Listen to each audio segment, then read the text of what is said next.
TNSS लागू है, जहाँ बाइक ना दे और यहाँ एकत्रित न हो। यहाँ धारा 163 TNSS लागू है, कृपया करके शांतिपूर्वक अपने गंतव्य की ओर प्रस्थान करें। यहाँ से जंतर मंतर से जो आग लगी है वो देश हित की आग है, राष्ट्रहित की आग है, वो अब बुझेगी नहीं। देश के युवा है, अभिजीत है, वांगतुक अस्पताल में है, फिर भी कल के आंदोलन के बाद भी हजारों के संख्या में आज युवा यहाँ इकट्ठा हुआ है। देश भर के शहरों में, गांव में, कस्बों में लोग सड़क पर उतरे हैं और अगर जरूरत पड़ी तो हमारे जैसे लोग भी यहाँ आकर बैठेंगे और अनशन करेंगे। मैं आपको अभी बताता हूँ, हमको मरने का डर नहीं है, न जेल का डर है। सर शांतिपूर्वक अपने गंतव्य की ओर प्रस्थान करें। आपको केंद्र सरकार आ चुका है।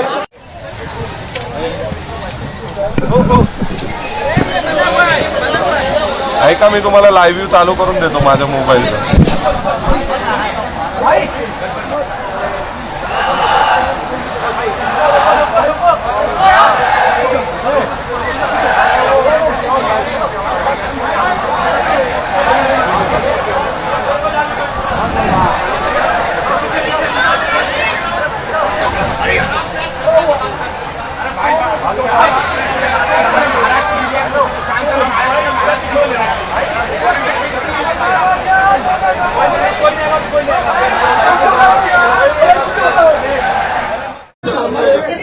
पहिल्या दिवसापासून शिवसेना पक्षप्रमुख उद्धव ठाकरे यांनी राजकारणा पलीकडे जाऊन अभिजित दिपके आणि सोनम वांगचूक यांच्या आंदोलनाला पाठिंबा दिला.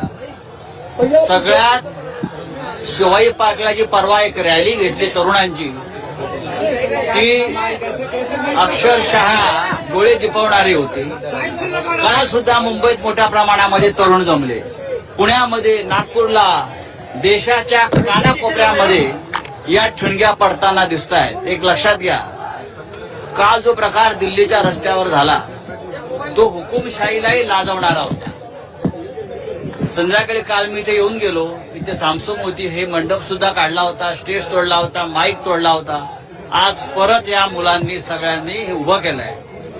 नरेंद्र मोदींना आणि अमित शहा हे तरुणांचं आंदोलन चिरडता येणार नाही, हे पेटलेलं आहे. आणि तुम्ही त्यात जास्त तेल टाकायचा प्रयत्न कराल तर हे सरकार जळून खाक झाल्याशिवाय राहणार नाही, एवढंच मी सांगतो. आम्ही सगळे उद्या वेळ पडली ते इथून बसू. आम्ही सगळे, आणि आम्हाला तुरुंगात जायचा अनुभव आम्हाला चांगला आहे. आम्ही तुरुंगाला घाबरत नाही, आम्ही तुमच्या बंदुकीच्या गोळ्यांना घाबरत नाही. देशात आजही या देशासाठी मरणाऱ्यांची संख्या फार मोठी आहे. आम्ही आहोत.